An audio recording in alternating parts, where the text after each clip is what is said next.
Thank you, everyone. So we'll be debating motion 3 today. Motion 3 today, that we should stop the practice of requiring communities' approval to build houses of worship. This debate is between the University of Sydney Union 1 on side affirmative and National University of Singapore 1 on side negative. You'll all be timed on time caps. You'll get bells at the usual times. Feel free to time yourselves. Without further ado, I'd like to invite the Prime Minister to begin the debate. Can you hear me? Yep. Epic.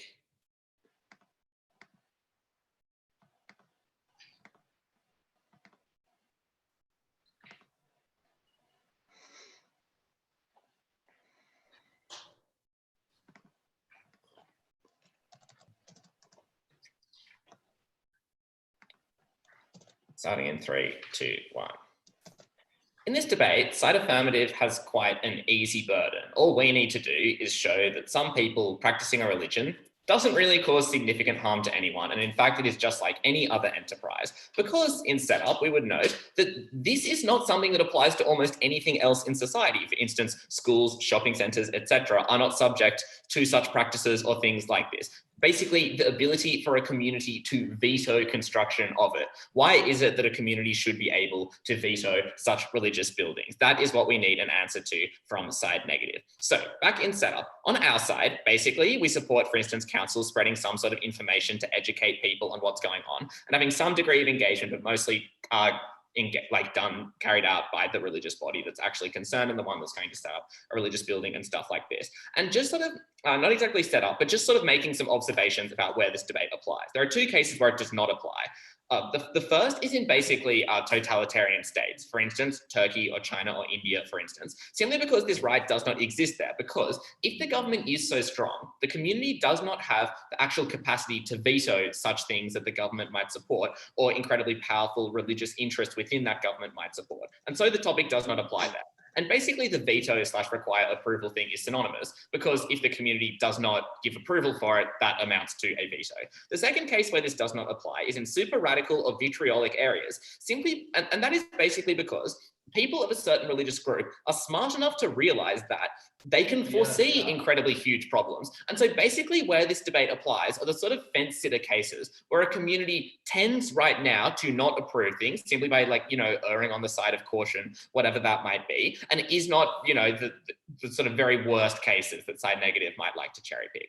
So 3 general points in this debate. First of all, why this practice is inherently conducted incredibly badly. Second of all, about the freedom of religion. And third of all, about the benefits to religious people and to the rest of that community. So firstly, why is this practice done badly? 3 reasons. First of all is that the people who are consulted tend to lack information about other religions. And that is because, well, that religion has not to date been actually present in that community. The majority of people in those communities simply do not know anything about these religions, which means that they are especially vulnerable to misconceptions about them and vulnerable to prejudice. Because what happens in this case is, if you do not know something about another religion, often the only way you interact with them is through mass media organizations that promote the most hysterical and the most exaggerated narratives about them. They only play up the way that the media villainizes people of these certain religious backgrounds. But even if not then, and you aren't incredibly prejudiced against them, if you do not know anything about a particular religious group, you're likely to just you want to sort of sit back and play it safe. You say, well, I don't know, maybe it's good, maybe it's bad, but I'm not willing to take this risk. And so you reject this religious building being built in your area simply by virtue of not having any reason at all. That's why you tend to play it safe. Second of all, people are generally hyper protective of their own neighborhoods. Just like NIMBYism, people will just generally happy veto anything and not approve anything. They just oppose anything that tends to be built, just because they sort of oppose anything that changes the sort of white picket fence character of their neighborhood. And third of all, these sort of approvals and whatever, the sort of discourse is dominated by the most vocal and vitriolic. And that is simply because they are the ones who most want to be heard in this case, right? And because we have to sort of consider the breakdown of where people in these neighborhoods are. There is a certain maybe there is a certain very vocal anti this particular religion minority that will probably dominate the discussion of what's going on. The vast majority of people are very uninformed and vulnerable to misinformation or whatever spread by that particular group, or vulnerable to sort of being cowed into silence by that group. And then there are particular people of that tiny religious minority, in which case it is very obvious that the way this approval is done is something that is very biased, something that is very vulnerable to the very worst prejudices in society. So moving on to freedom of religion, it's worth noting under this point just how important freedom of religion is, or just religion in itself is. That is, if you hold particular strong religious beliefs, that defines the way that you conceive of yourself, the material world, and your relations to everyone around you. And religion is just so important in that sense. And it's not just about one's ability to, hold religion, me just being able to hold beliefs. We recognize it's about the ability to meaningfully practice that, to access it, and be part of a practicing community. And so if you live really far away from like a mosque, wherever it is that you practice, that is still unjustified because it restricts your access to it and your ability to be part of a practicing community. And we already recognize just how important religion is simply by virtue of the fact that the government recognizes and happily enables it. For instance, giving tax breaks to religion, for instance, giving certain freedoms to things like religious schools and hospitals and just religious businesses in general. Religion is so important to people and it must be respected at all costs. But note the way that the status quo interferes with this fundamental freedom,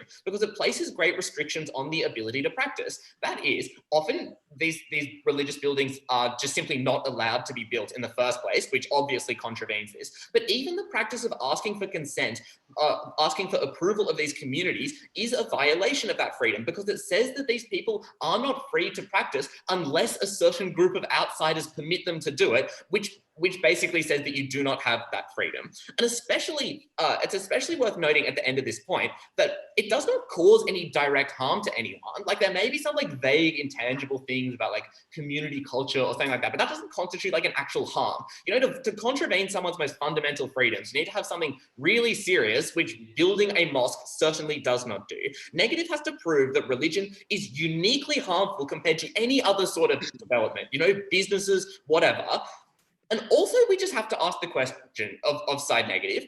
If they do support the right to veto construction of these buildings, would they also support the right of communities to just demolish these buildings, right? Because that's sort of symmetric. If it is causing harm to people, why can't they demolish these things? So at the end of this principle, it is non-contingent. It does not matter if it ends up causing harm, because we recognize people's fundamental freedom to engage in such activities simply because the alternative is so dehumanizing, such an affront to the human condition that it is simply intolerable, and that is why we oppose it. Last of all, on benefits. We say people in these religions benefit for 5 reasons. First of all, you simply get access to that religion. This can be a question of simply getting access in the first place, but also we think just simply increasing access, being better able to be a part of that community, being able to visit your mosque or church weekly rather than like once a month or just for the important festivals or something like that. So the quality of engagement actually increases because you're more engaged in the community which you are a part of. Second of all, you don't get locked out of certain neighborhoods. That is because if there are more areas that have buildings related to the religion that you're a part of,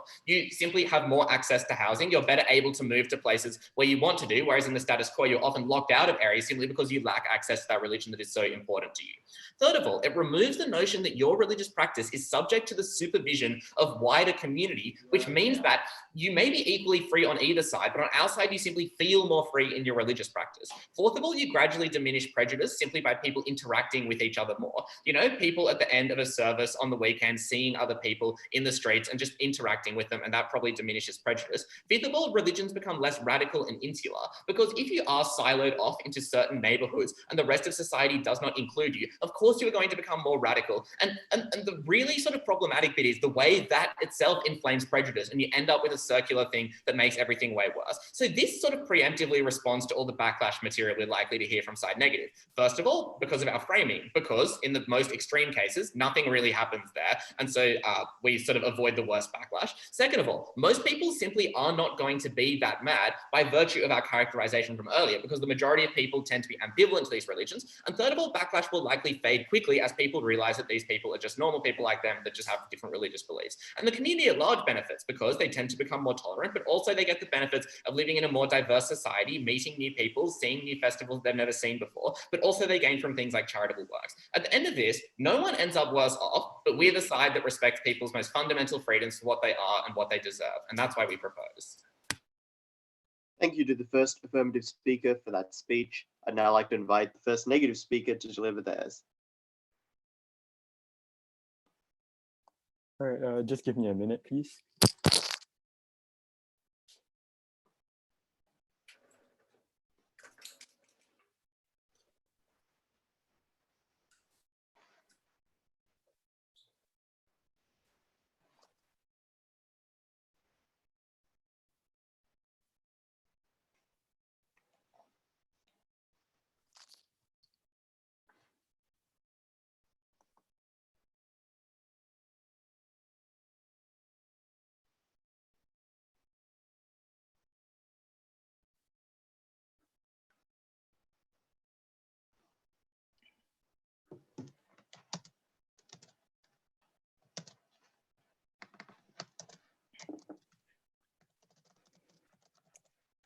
3, 2, wait, sorry, you can hear me, right?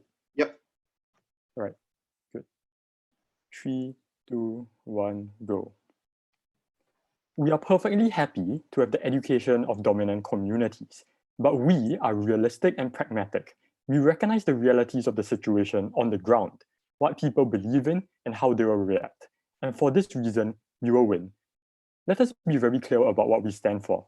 We are not clamping down on minority religions. We don't support the construction of a mosque, but we are okay with people praying and conducting religious activities within the confines of their homes in a private space. So contrary to what they say, we don't shut off access to religion. You don't need a building to practice religion. We are also okay to have things like civic education, good things like that. Such measures are not mutually exclusive. First, I'm just going to deal a little bit with their principle, right? Because their principle was simply that they stand against the violation of freedom. Our principle is this. We say that the state has the ability to act and restrict freedom whenever there are wider society-wide harms. And I'm going to prove that there are very significant and tangible harms further on in my speech. So, first things first, I'm going to deal a little bit with what these communities look like. They said 2 cases where it does not apply, totalitarian states and super vitriolic areas.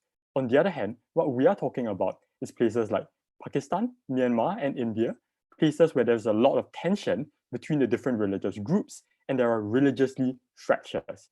Very often, this looks like a situation where there is a majority dominant religion versus a small one, like 80% Hindu and 20% Muslim in India. Like Pakistan, where there were riots calling for the death of a Christian person who professed in not believing in the Prophet Muhammad. These are not totalitarian states like what they talk about. These are states that are democratic or somewhat democratic, but have massive community backlash and hatred towards a particular religion. So why is this the case? Because second thing, right, about super vitriolic areas, because if this debate takes place in somewhere like Singapore, which is what they wanted to talk about, that is multicultural and multi-religious, well, there will be approval of these community projects and these constructions of the houses of worship to begin with. And this debate will not even exist. So this community necessarily operates in a situation where there is strong opposition to the minority religion. And then they said that, that if this is the case, like all these religious minorities will not even want to build the church in the first place. We think this is wrong. Do you even know how fervent the beliefs of, say, Muslims and Christians are? The Christian faith was literally built upon centuries of oppression, of being fed to the lions by the Romans. Those guys will still want to build places of worship, right? Just because they're being oppressed and dominated by other religions doesn't mean that the other side can say that there'll be no incentive for these minority religions to want to build their houses of worship. So let's make this very clear about the context in which this debate applies. Given that, the second thing I'm going to do in this debate is talk about how these dominant communities are going to react to the policy that they propose. Given the framing that I've given you, we think that these communities will be very angry and react in a very hostile manner. First things first, why would these communities be very angry? 2 key reasons. First, because they think the land should be used for other purposes, like building schools or whatever. And secondly, and even more importantly, because those guys are very sensitive about religion to begin with. These are the people who are not in favor because they are religious hardliners. They are people who genuinely buy into the religious narrative that the other religion is evil. So there is this authentic, sincere belief in the morality of the actions and of the inhumanity of the other side. So this strong conviction means that they will necessarily oppose the so-called false prophets. And they will necessarily oppose the spreading and the propagation of the other religion. They will view the other religion as being diametrically opposed to their own religion. So the spread of the other religion by constructing a house of worship is an attack on my own religion. Given this, how then will these dominant communities react, and why is this so bad? 2 key things. First of all, you will get, under their side, religious activists actively attacking and obstructing the construction of these houses of worship. So let me give you some illustrations. Probably, if you want to build a church in Pakistan, it will get burnt down 3 months later anyway. or people from the dominant community will stand outside like the gates of mosques and stop people from entering or intimidate them into not turning up for religious services altogether. So the benefit that they achieve under their side, which is increased access to religion, is marginal because people will be like turned away and like scared into not attending religious services anyway. The second way in which these dominant communities will react is that they will lash out in a physical manner or through their words and through their vote. Hate crime will increase and violence will be increased towards those in the minority community because they are viewed as being invaders, right? As trying to impose their view of religion upon the dominant community. Perhaps those guys are going to say that violence will happen anyway. But the delta in this debate is that more violence will occur under their side. Why? 3 reasons. The first is that under their side, we give them more reason to attack the other religion, right? Because under their side, there's literally a big mosque right there in the public square. So people can point to it and say, look, there is the enemy. He's right there. And like, that is the symbol of him. We must attack him. The second way in which violence is far easier is because you have a situation in which you have a congregation of people, like what precisely happened in the Christchurch shooting. It makes hate crime far easier. It makes it far easier to like gun down large swathes of people. You don't get that on the outside. The last thing that I want to say is that it makes it far easier for those people, like the religious hardliners within a dominant community, to agitate for the clamping down on minority religions, because they can now use the rhetoric that, you know, look, they are building a mosque or they are building a church here. They are literally invading our country. They are despoiling our culture and our religious traditions. And this is precisely what happened in India, which allowed Narendra Modi to gain prominence and to rise in power. And the problem is, this is not just an isolated impact, because as we have seen, the Hindu nationalist movement has spread all the way to imposing its Hindu-dominated beliefs upon the region of Kashmir. So we say, at the point in which we give further ammunition to religious hardliners, there's a massive society-wide impact. It oppresses minority religions across the board within the country. So we think that this is exceedingly detrimental, not just to one particular minority community, but to all minority religions within that state. So why does our side make things better? Because when religious practice occurs in private, the dominant religion cannot see it anyway. Hateful rhetoric is lessened. So next thing then, the way forward. Let me just be very clear here. It is not the burden of either side to solve the tensions that exist between religious groups. So it is not our burden to achieve religious harmony overnight. But what we say is that the solution to religious tensions in the long term cannot be achieved by their heavy-handed policy that blatantly disregards the realities of the mindsets of people on the ground. Because as we have told you, that will result in a massive backlash to what we are already seeing in India, Pakistan, and Myanmar. Ladies and gentlemen, education takes decades, changing mindsets takes decades. The progression of social movements cannot take place overnight and instantaneously.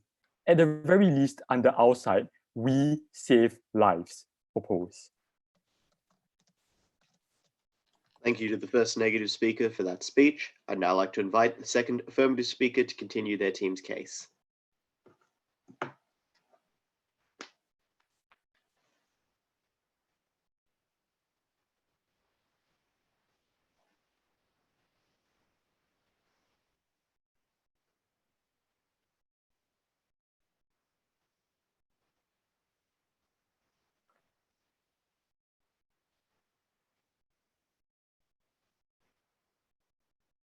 You're muted.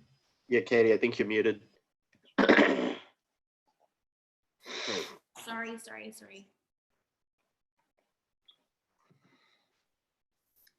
everyone. Speaker, here's the thing.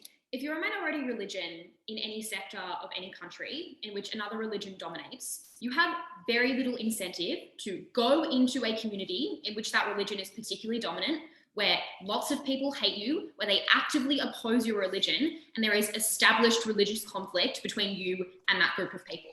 And that's the reason why, if you are a Hindu, you don't enter into those sectors of Kashmir that are very populated by people who practice Islam and choose to build a place of worship. because you have literally no incentive to do so. Yeah, And that means that this debate isn't about those countries where there is huge fractures between religious sectors, where there is huge amounts of conflict and huge amounts of divide, but often those countries in which people are not informed about other religions, they don't know enough about them, and they often draw upon xenophobic tropes, but don't necessarily hold those values at their core. That means that they act out in xenophobic ways at the point these community centres are established. I'm going to ask 3 questions in this speech. The first one is, what kind of communities are we talking about? And then necessarily, what can we expect in terms of the type of backlash that we might get to the creation of these places of worship? The second is about what benefits we bring you in terms of access for these groups of people. And the final question is about principally why we think these communities shouldn't be allowed to make these decisions, notwithstanding any other material in this debate. So, first question in this speech, what types of communities are we talking about? The 2 main claims that we get from this negative team are, firstly, that we're talking about countries like Pakistan, India, and Myanmar, but also that it necessarily can't be multicultural countries, because if it was the case that it was multicultural countries, they'll approve.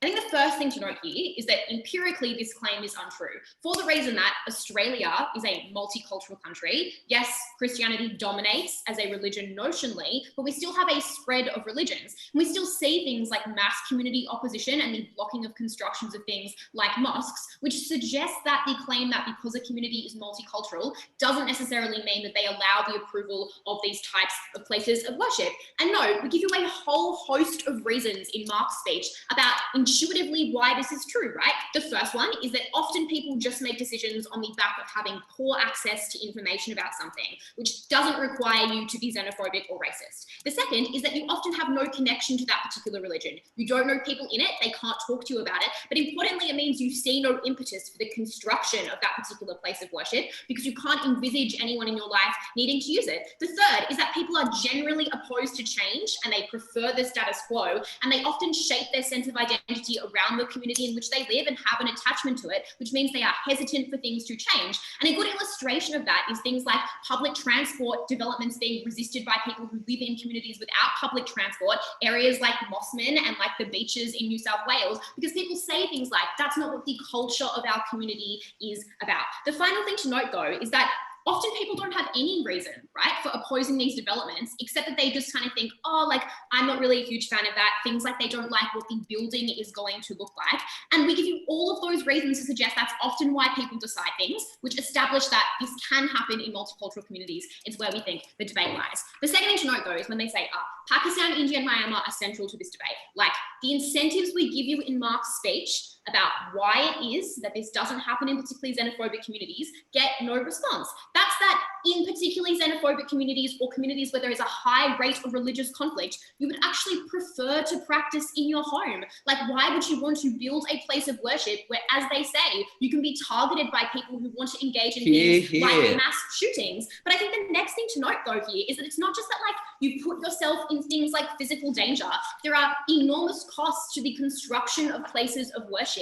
If, as they say, people are going to, interact or affect your ability to construct places of worship and physically not let you build it or destroy them, things like setting them on fire, what incentive do you have as the religious community that wants that place of worship to put it in that particular location? The next thing to say, though, is that in places where there is huge amounts of religious conflict, often one religion is endorsed by the state, which means often the state will prohibit you from being able to construct these types of buildings in the first place. Like Hindu nationalism in India, for instance, means that it's very likely that local governments already take hard stances on the construction of things like mosques. I don't think that necessarily, therefore, we can be talking about those communities. The final thing to note is that in places where religious tension is high and you are a small minority community, often you are disempowered and disenfranchised, which necessarily reduces the amount of material and capital you have to do things like build a multi-million-dollar place of worship. So I think for all of those reasons, we're not talking about the places that they want to claim in this debate. But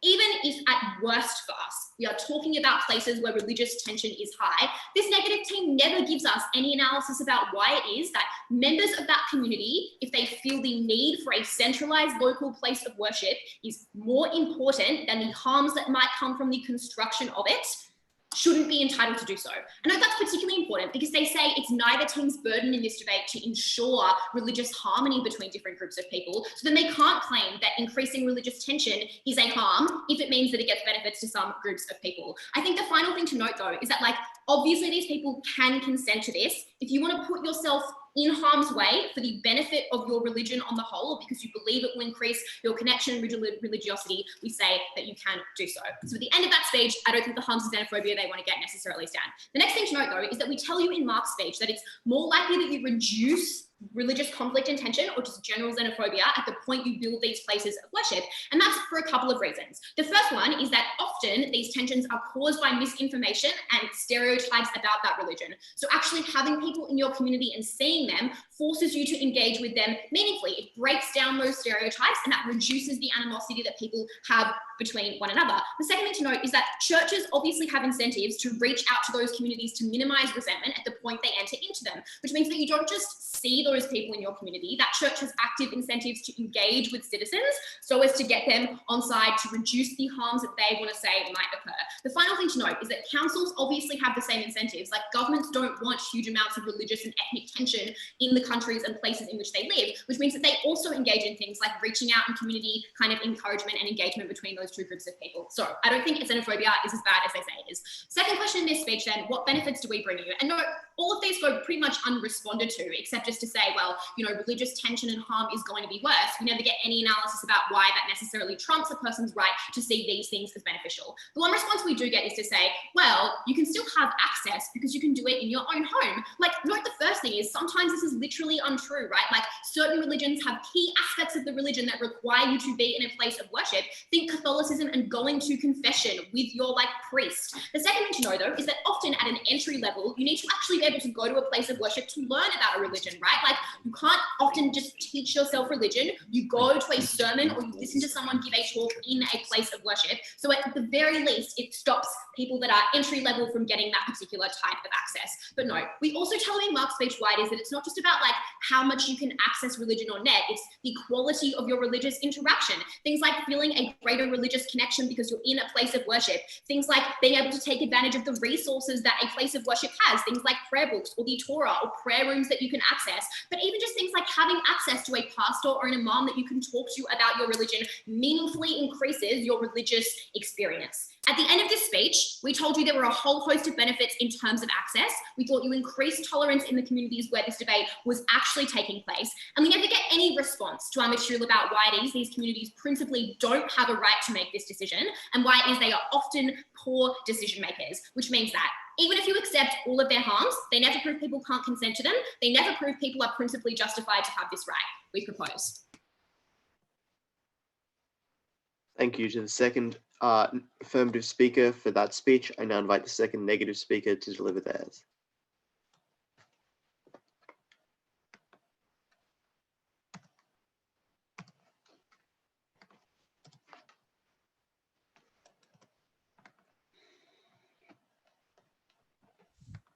Hi, sorry, please give me a few more seconds. That's fine.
I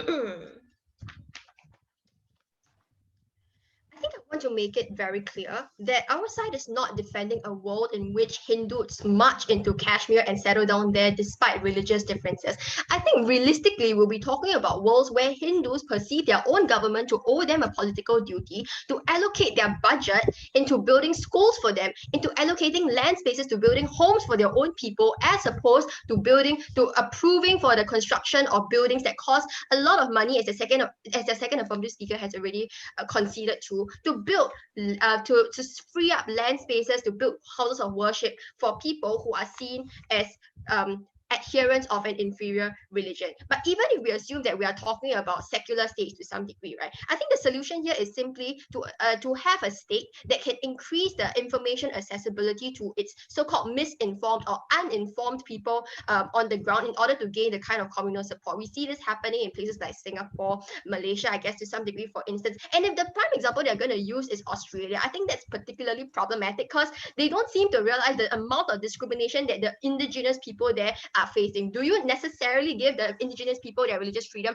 I highly doubt so. There have been genocidal attempts on multiple occasions, and even till today, right, we see that the sentiments of discrimination still linger even until today. So for all those reasons, we think that the fight against religious discrimination is a very long-standing one. As my first speaker has said, it's going to take forever. But as of what's happening today, we think that it's extremely unlikely that this policy alone is going to make society a more inclusive one. So with that being said, let's talk about two main things. First of all, what kind of society are we exactly talking about, and which one's more realistic? Recognize that the entirety of the case rests on this assumption that we're talking about secular societies, whereas our side proposes that this debate takes place in a religiously vitriolic society. You know what? If we're talking about countries like Singapore, say, where the majority are at worst uninformed about like Baha'i faith adherents, for instance, it's quite unlikely that these people are going to oppose anyway. So that means that the government would somehow be able to convince the community much more easily as compared to people who live in India, right, who worship Hinduism. So for all those reasons, we think that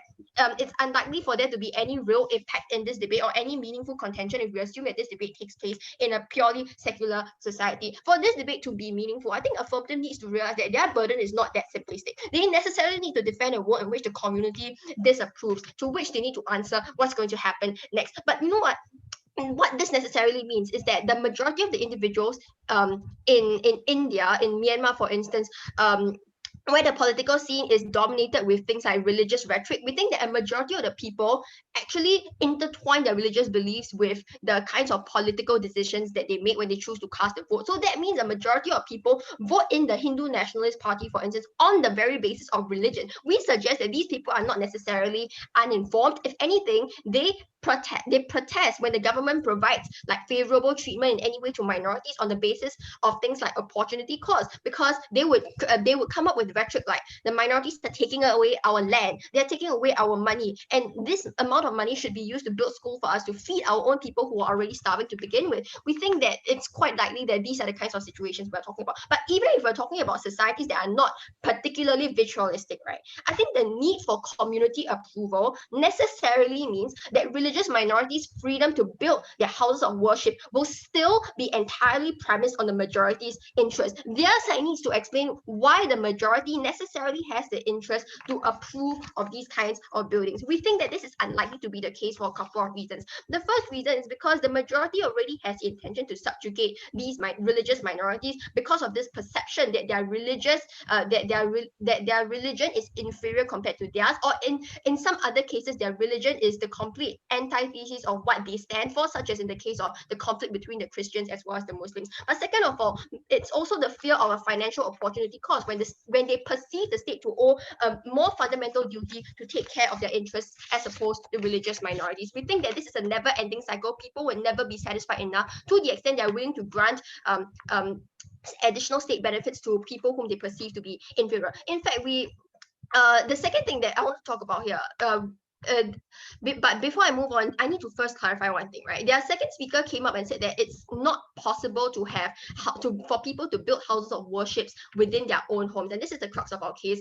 I think that this is just blatantly untrue. We see this happening in Indonesia, for instance. There are rules that suggest that you need community approval, but regardless of whether they get it or not, the people are still congregating within their own private homes and lamenting and lamenting like discrimination from the rest of the community. So we think that this policy is actually feasible on our side of the house. We think, if anything, our side protects minorities more. And if they want to contest the idea that these minorities are facing an existential threat by the rest of the majority in society, we think it's far more likely that our side of the house would be able to, at least in the short term, protect these kinds of minorities from vitriol. So let's talk about the second thing, which is something that they hinge their case upon. They want to make society far more inclusive and create a safer space for minorities. There are 5 main reasons as to why this is not going to occur. The first is that if their mechanism really is in fact true, we think that people won't be prosecuting the Rohingyas, for instance. The state won't be pandering to the interests of the communities to portray the Rohingya as radicals, even though they were pretty much the indigenous people of the land, even though they were the ones who had a lot of clout and a lot of say in that land to begin with, right? But second of all, right, we think that the people who go to houses of worship are often the religion's own believers anyway. So that means there's going to be very limited education, cross-cultural exchanges, or any kind of religious discourse to enlighten the random intellectuals out there, or the moderates out there, on what a particular religion is about whatsoever. So I think there's also a limited probability as to whether they can ensure like some kind of meaningful discourse and multiculturalism on their side of the house. Third of all, right, we also think that the solution to these kinds of vitriol would be in long-term social justice movements whatsoever. And we think that if that is the case, right, at the very least in the short term, we think it's far more important to prioritize the continued existence of these kinds of religious minorities and allow like organic change to take place over due course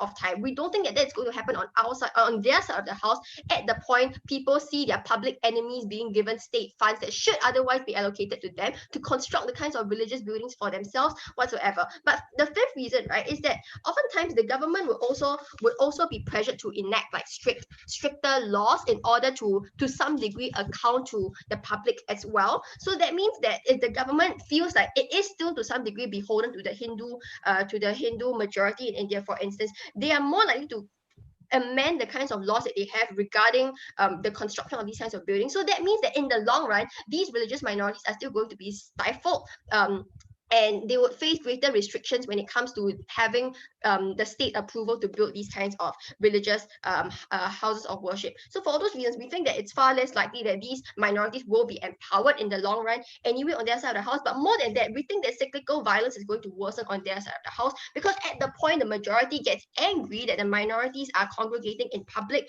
despite them like being seen as taking up their land, this means that it would lead to things like an increase in policing on minority activities. This is going to lead to more state violence. It's going to lead to the voting of more nationalist politicians that would trickle down into things like cyclical violence and cyclical discrimination. We suggest that if minorities are already suffering right now due to severe power asymmetry, I think the least we can do is to allow them an opportunity to create a safe space for themselves in the privacy of their own homes. We don't think that it's fruitful for them to fight back. If anything, I think negative should take its debate for those reasons. Thank you. Thank you to the second negative for that speech. I'd now like to invite the third affirmative speaker to deliver theirs.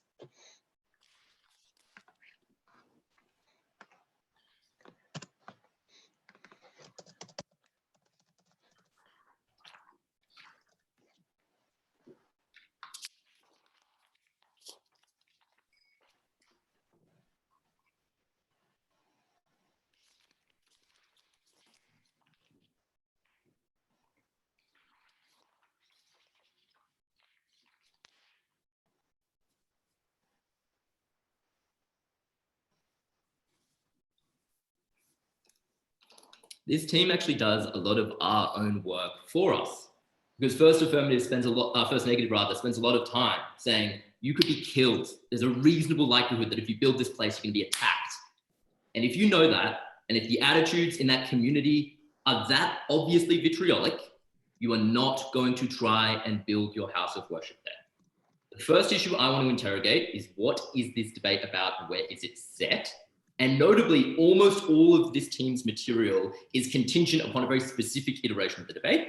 Once that moves, we then move into considering the principle, which gets insufficient response, and then why this is likely to be done well and the benefits to this policy.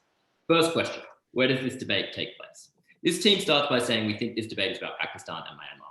First, Myanmar is a junta. I don't think the Rohingya are building a mosque with approval from Aung San Suu Kyi anytime soon. Second, where there is a sufficiently dominant power of religion, this obviously doesn't apply. That is because where the state has taken a stance, for instance, Indonesia's rewording of Pancasila so that it no longer recognizes Jewish people, then there is a state-sanctioned energy to suppress. And so when this team at second starts talking about state funding, well, if the state is sufficiently endorsing that religion such that they are happy to give them funding, then there probably is a baseline level of social acceptance for that religion in this state. So if that is happening, then that is in our world, and you don't have the level of vitriol you're describing. The third thing to say is there is insufficient response to all of our incentive analysis about how and why these people are smart. They don't want to be killed by making a massive focal point. The fourth thing we tell you is that where you are sufficiently disenfranchised, you literally do not have the capital. Rohingya do not have the money. They probably cannot even literally get a petition to their local council to say, can I build this thing here? And the fifth thing to say is all the first affirmatives' own reasons, which is you might die, this would be terrible, all are strong for us. We get two responses. The first is at first a negative where they say, well, this can't be about Singapore because it would pass anyway. Right. Well, I probably don't know as much about Singapore as this team, presumably, but we think this is a debate about the United States, Hungary, and Australia, where mosques are routinely vetoed on these sorts of grounds, for instance, in Melbourne in 2013. The response we get at second is to say, well, Australia is still bad. Sure, but at the very least, like, we could do things like give the lower Southern Aranda autonomy and the creation of building their own tribal spaces in an area like Udnadana. So unfortunately, that wasn't really a response to say, oh, Australia is bad. Well, Australia probably gets better in this world because of the reasons we give. So with that out of the way, that is that issue. So that means overwhelmingly, this is a debate about what we think it is. That means a lot of their material goes out. Next question with respect to principle. A lot of our analysis here isn't actually adequately engaged with, and you can go back and check those like very explicit notes, for instance, the analogy towards demolishing these places of worship in order to protect them, which is not engaged with. We get two responses. The first is to say, well, this is contingent. Well, no, because as we told you at first, rights to religious expression are non-contingent. For instance, Jehovah's Witnesses vetoing their children getting blood transfusions, circumcision, tax exemption for religious organizations, even where they're not helping the community. The second thing to say is their only principle here is to say we would violate this principle in order to protect them. But by that token, would you demolish these places of worship? Would you put walls around these people? There is not a sufficient level of analysis there. Their final claim here is just to say, well, you can still practice and give the example of people congregating in homes. My first response to this is to say, well, this actually undercuts a lot of your benefits because you're still having mass congregation of these minorities, which attracts the harms that First Negative talks about with respect to attacking those people. The second thing to say is that there are serious and structural reasons why people actually build these places in the first place. And if it was true that they did not need them, then, and it did not give them increased religious connection, they probably wouldn't do so. So all of Katie's actual listing of reasons here still stands. Notably, this is a non-contingent principle. It's violated that principle, it stands. Let's now pivot to the more like practical aspect of the debate.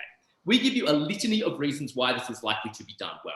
The first is you don't want to live in bad areas where you are in danger. The second is you have logical incentives because this is a big important decision to properly scrutinize it. The third is you probably still communicate with that community to some extent to gauge interest, etc. The fourth is that where there were sketchy adherents, you have an incentive to like properly engage with them and actively engage with the community to get them over to your side. And the fifth is that once the approval was approved, the community and the country itself had incentives to smooth that transition because that was already going to happen. We get one response to all of these things, which is at first affirmative, where they say, well, some religions are built on oppression, so you will always try to build these houses of worship. Firstly, we don't think this is necessarily true if you're actually feared for your life.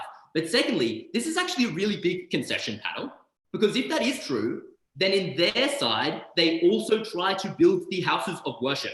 Yeah, because literally First Negative is you will always try and build them. You'll always try to build them. And that means a few things. The first thing is you get all of their harms. Being viewed of as a cultural invasion only requires you to petition to try and build it, which they still do. You still attack those imams because you still view them as a threat. But now they can't build it anywhere. So in our world, if there were some areas in India that were a bit more amenable and wouldn't have huge community unrest, we could have Islamic people build their mosques there. They never could because they have to get the community approval and they would very, very rarely get it. So that was largely that issue. The last thing I want to deal here is the very generic reasons we get for backlash. The first is that the land is used for other purposes. Well, firstly, we think there'd be an extroverted, positive attempt to engage with the community. The second is it's unclear what the opportunity cost is, like you're buying a vacant lot, presumably. And the third thing is it probably doesn't inspire the anger they're talking about to be like, oh, a tuck shop could have been there, but now a mosque is. The second thing they say is people are sensitive about religion. This is not properly unpacked at all. This is we're probably not moving into an area where there is that sufficiently high level of vitriol. It is tempered by the community. And we also have a powerful signaling mechanism, which is the state saying, no, these people have a right, you do not have a right to engage with them. The final push and the new push at second affirmative is to say, no, there's anger at the government giving you resources. We think in the vast majority of terms, these are like private enterprises and religions making these things themselves. And like I said, if the government accepts you enough and think it is politically palatable enough to give you money, you are not operating in the debate and the world you think you are debating. So you've contradicted yourselves. Let's then turn to the aspect of the debate which gets no response. We tell you a series of things. First, a litany of reasons why communities do these and make these decisions badly, none of which are substantively engaged with properly. We also give you a series of specific harms of this policy, which is that it removes potential gathering spots, that it sends a message that those religions be beholden to community, that it removes community integration, but also that it increased extremism and radicalization. No real engagement with those things, except for a few spot responses at second affirmative. What do they say? The first thing they say is you are already disliked in these countries and you're not going to change attitudes. But this was a way to actually change those attitudes, because now you could actually meet those people and engage with them and talk to them. Like, this had to be the necessary first step along the way.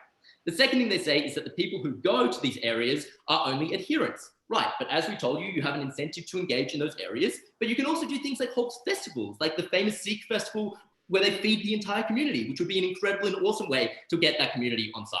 The third thing they say is the only way to fix these things is long-term social justice movements. Right.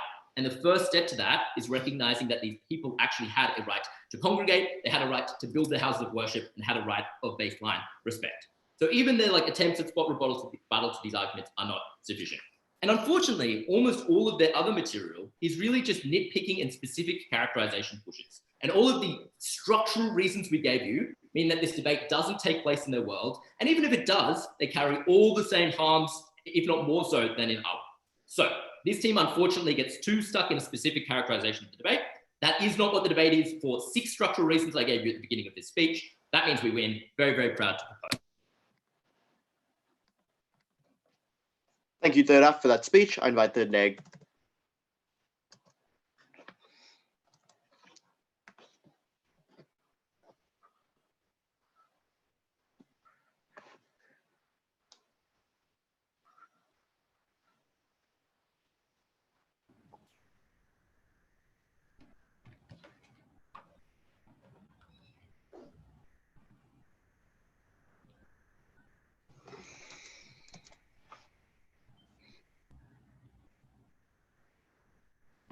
Can you hear me? Yes, I can. Okay, perfect.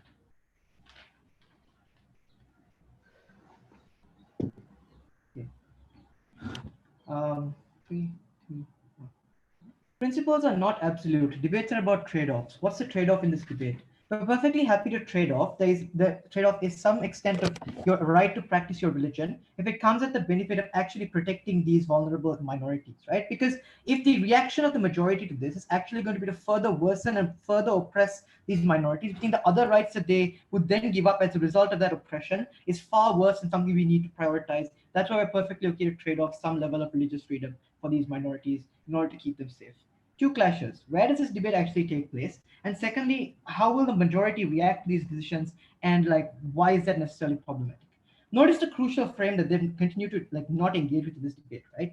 Because like we told you from first, is that if these communities were necessarily as moderate as they claim it to be, and they would probably approve the creation of these buildings anyway. This debate necessarily takes place in situations in which the community actively opposes the creation of those religious buildings, but yet the state overrides the vote and overrides the veto of the community and goes ahead to build them anyway. So what kind of communities does this apply in?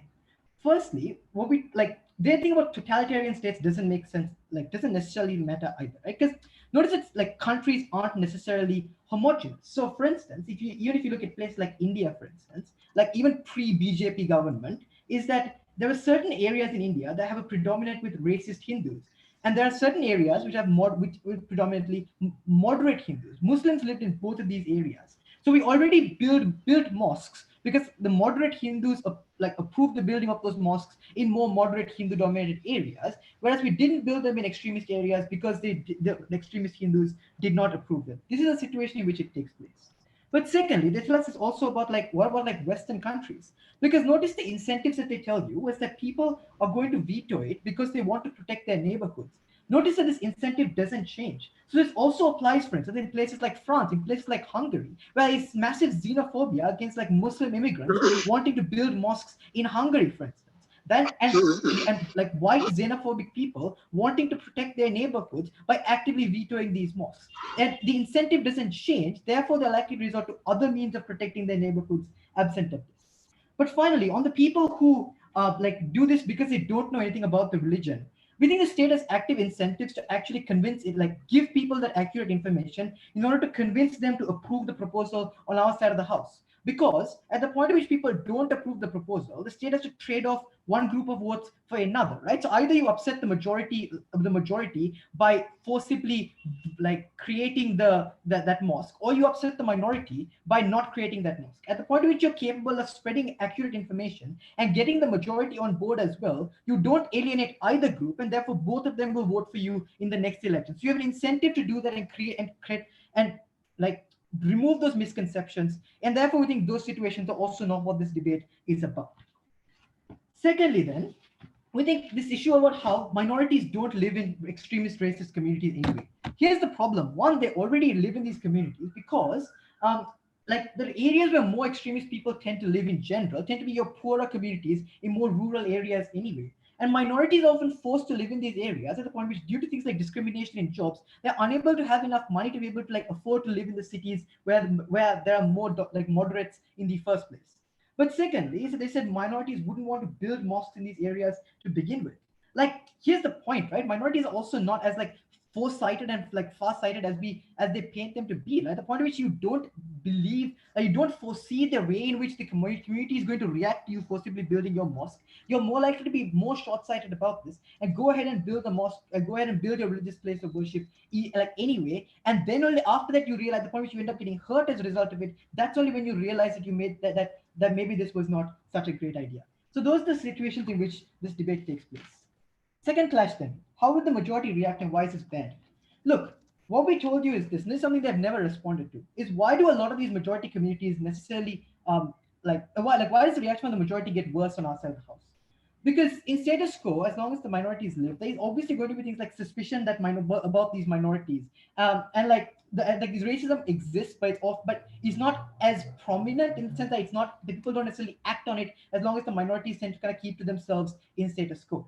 Now what happens is, if the impact of things like the suspicion that minorities are going to take over your neighborhood, or Muslims are going to take over your neighborhood, becomes far more visceral now, at the point where there's actively a structure that's built for them and only for them in your neighborhood, which is built on land that could have been otherwise used for something else that's to benefit you, or land that you used to play cricket on during your free time, for instance. The problem is this is the kind of tipping point that activates the majority, because they believe now that as they have a religious, that often religions preach, right, that you have a religious duty to prevent the spread of false prophets and other religions. So people who actually believe in stuff like that actively take steps to tear down these mosques in order to oppose the spread of that other minority religion. They also oppose certain religious practices, right? Like all your festivals, sort of piercing yourself during Hindu festivals and stuff like that. These are the kind of things these majority would want to oppose, and therefore would oppose the construction of this, because they don't want these kind of religious practices visibly being present in their neighborhood. It just becomes a lot more visceral and a lot more visible and activating at the point at which the structures are built.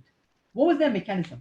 Their mechanism was that they're going to have interaction in order to break down stereotypes. I'm not sure why this interaction happens, because A, the minority communities already live in these areas. So if the minority and the majority don't interact in status quo and at the market or at work, for instance, I don't understand why building a place of worship means they're going to interact. because it assumes that like the Hindus are suddenly going to turn up at the mosque not to say hi to the like the Muslims at the mosques like during Friday prayers. I don't see any incentive for them to do that in status quo. So either interaction is symmetric and happens at like work and the market, or doesn't happen on either side of the house, in which case they don't break any stereotypes.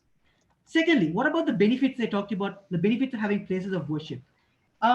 Here's the thing, we think like this can be like is less on our side, but it's not non-existent, because in a lot of these communities you have like, for instance, missionaries who actually go to these communities to spread religion. They travel, they come to your house, people gather, they teach religion, they bring books with them. So maybe it's on a smaller scale and informal setting, but you still get to benefit to an extent. But the important distinction is this, is that if you're in a private house, you're far easier, you're far more able to protect yourself from these from the majority than if you were in a public setting, in a public place, in a public religious organization, where you have far less ability to protect yourself because it's far more open and far more accessible to everybody else as well. What was the argumentation we brought is that they never responded to? We told you that the way in which the minority reacts is that it feeds into the more extremist elements in society. So their characterization itself was that the majority of your society listen to the more vocal, more extremist elements of society.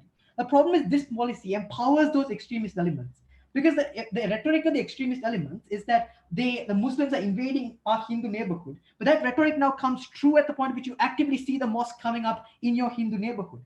And the other rhetoric, which is that we must protect ourselves because the state is not protecting us, becomes a lot more true at the point at which the state lets that happen. What are the impacts of this? One, we told you that they do things like vote in more nationalist governments, right? Because they believe that the current moderate, more secular government has failed them by overriding their veto, which means they vote them out and vote in more racist governments that oppress minorities by repealing like anti-discrimination policies and endorsing this kind of violence. Or you vote in like more nationalist governments in the West, for instance, that have far more restrictive like immigration policies, for instance, to prevent these minorities from coming into their neighborhoods in the first place, or like reducing welfare for immigrants, for instance, in order to stop this from happening. This makes the lives of minorities a lot worse at the point at which the state is no longer at their side, and the state that helps them is voted out. That's why we're very proud to oppose. Thank you, the Neg. I now invite Neg reply to conclude the Neg bench.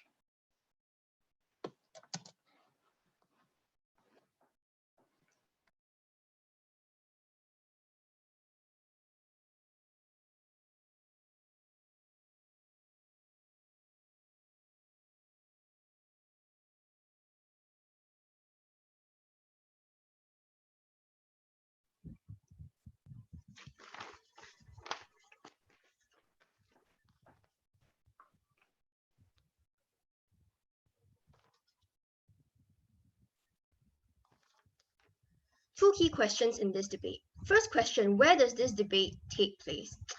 I think that we were quite clear down the bench that this debate can only take place in countries like India, in countries like Myanmar, because the counterfactual would be a debate that is not meaningful at all. Because if you're talking about this debate taking place in secular countries like in Singapore, maybe in the US, in Hungary, for instance, which are largely multicultural to begin with, we suggest that it's likely that there would be community approval to begin with, because people don't feel very strongly about the protection of minority religions. So that means that this debate will not necessarily exist, and there's no trade-off on both sides of the house. We think that this debate necessarily has to operate in a place where the community is strongly opposes the manifestation of minority religion. But even if you don't believe that this is true, right, I think the more important question here then is which side achieves their aim better. And this goes back to a very simple question of which side has fulfilled their burden in this debate.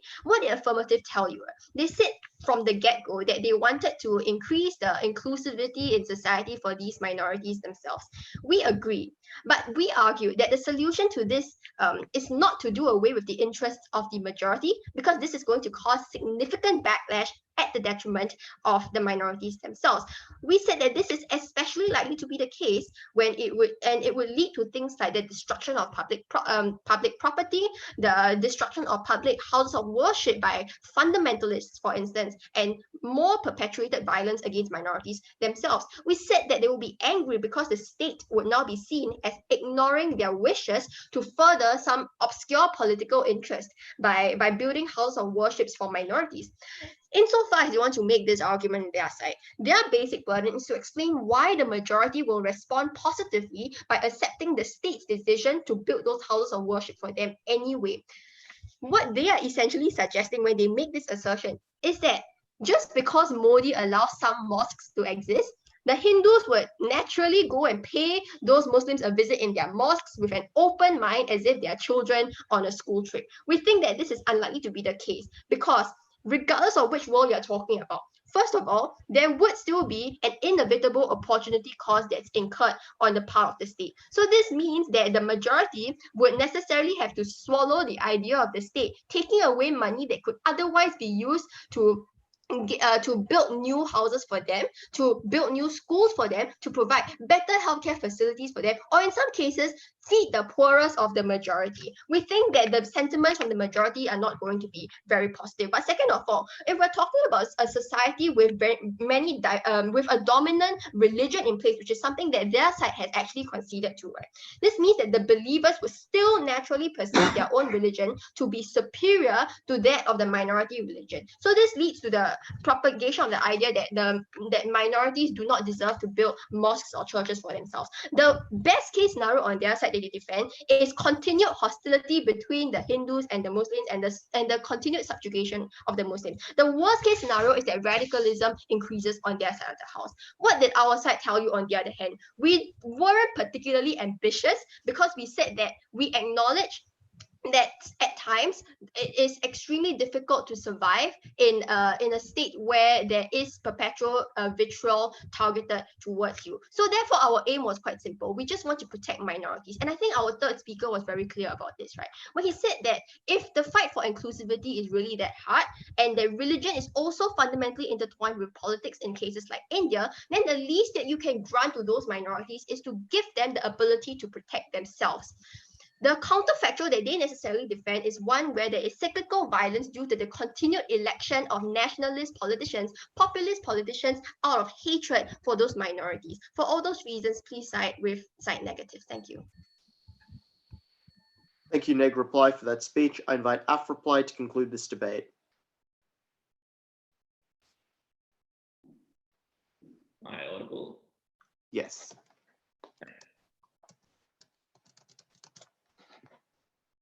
Two issues. First, on freedom of religion. Secondly, what happens? On the first, we said freedom of religion is fundamental, it's big, it's very important. Side negative has basically two general responses. They say, one, well, other things are a little more important, give no substantiation for that, so I think we can ignore it. Second of all, they say, well, you can just practice religion at home. There's no real difference. But in this case, then why would it be that these groups build houses of worship? Why does anyone? These questions are never answered. Basically, this wins the whole debate because it circumvents the whole setup clash that has come to characterize this absolute dog's breakfast of a debate. Because it does not matter the context in which this debate takes place, we still have to respect this right of freedom of religion. That is because at the end of the day, it is their choice to do what they want to do. That is, for instance, as we said at second affirmative and third affirmative, it is their choice. For instance, Jehovah's Witnesses are allowed to refuse life-saving blood transfusions that directly causes their death. And so similarly, if, I don't know, building a mosque sort of in a roundabout way leads to their own death, it's still their choice. And any violation of their freedom of religion is unjustifiable, even if it is to protect them or others. For instance, they did not answer third affirmative's challenge. Would they, for instance, wall in Muslim communities in India and restrict their freedom of movement in order to protect them? Would they, for instance, demolish Hindu temples in Pakistan since they are magnets for anti-Hindu violence? Would they, for instance, stop Muslim politicians from running in India if that attracted backlash from the BJP? They did not answer any of this. All of affirmative, we push this. All of these things are the logical conclusion of their arguments. All of them are gibberish and dehumanizing. And so on those grounds, we think that our protection of these people's fundamental freedom is important and their failure to meaningfully respond is terminal for their debate. So what happens? They say, well, building these things inflames conflict in religiously divided areas like India and Pakistan because it's seen as an invasion, gives targets, etc. But this is contingent on a number of really interesting questions and characterization that they never really answer. For instance, Are they currently submitting proposals and currently getting them knocked back? Probably not, because the tyrannical government and these communities prohibit them through other ways. Why are these people submitting proposals in the first place? How do they buy the land? After a few failures and massive crimes against people, why would anyone go ahead and build more? They have two responses to our incentive analysis. The first is simply saying that these people are fanatical. But we said, if these people are so fanatical, why is it that they are restrained by not getting approvals? Oh, yeah, why is it the case that they are restrained by the approval process, but they are not restrained by massive violence against them? This was never answered. But also, if these people are so aggressive and heedless of their own safety, they did not explain how these people even survived to adulthood in the first place. The second response, which comes up at third neg, so I'll take the liberty of rebutting it, is they say, well, these people simply don't know the backlash. We actually replied to this in earlier speakers, luckily, so I don't even need to do new material. Basically, we said, these people live there. This is by their own characterizations. They know racist attitudes where they are, but also these people are putting down a large amount of money to build something. So they're probably going to do their research, you know? So basically, oh yeah, and also on negative, they didn't say why the approval process won't also lead to backlash and violence, you know? So, and remember, at the end of this, even if all of these harms happen, our principle still wins this clash. So moving on to more cosmopolitan countries, they say, well, there's no change. They get approved anyway. Like, look, we made so many moves on the Affirmative. One, empirically, is just not the case. Read the news. Second of all, there are reasons for why it's not approved. For instance, people are risk averse. They might not oppose these things, but they might not support it either. And so they don't vote on these things like that. Or for instance, these councils, approval bodies are basically dominated by particularly xenophobic people. But third of all, even if they are approved, the approval process itself is a harm, never responded to. Remember, the debate itself is on a spectrum. At either end, the cases are basically the same. The really bad ones, nothing changes. The really good ones, nothing changes. These are about the middle ones, not really radical countries, not ones about like really xenophobic places in France or Hungary. It's about ones where you could change people's minds, where people actually want to build these places of worship in the first place. And in the moderate cases, people become more accepting. We have a huge number of reasons for this. It's, put simply, it's engagement. They say, oh, well, you don't get long-term social change, but it's like, we get it, but better. And they say, well, there's no extra engagement. But we said, we gave reasons at third Affirmative. You get more engagement through things like festivals, outreach, etc. There are incentives for these people to do it, so of course they'll do this. Anyway, it is better than nothing. At the end of this debate, if side negative saves people, it is by humiliating them and stripping them of their humanity. But they fail in even saving them, because Affirmative brings safety, inclusiveness, and dignity, and that's why we're ahead. Thank you, Alf Reply, for that speech. Thank you to everyone for that debate. You can all leave now.